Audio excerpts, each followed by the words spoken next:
Umabot na sa 80,745 ang kaso ng dengue sa bansa. Sa tala ng DOH, base sa nasabing bilang, 476 rito ang nasawi. Kaugnay nito, nagbabahala ng Department of Health sa patuloy na pagtaas ng kaso ng dengue.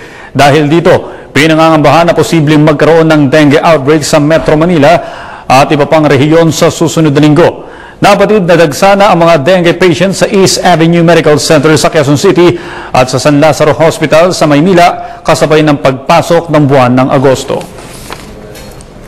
Samantala, sinimulan na ng Special Bids and Awards Committee ang COMELEC ang pre-bidding para sa supply, delivery at configuration ng 15,000 transmission modems para sa Present Count Optical Scan o PCOS machines bilang paghahanda sa May 2013 national and local elections.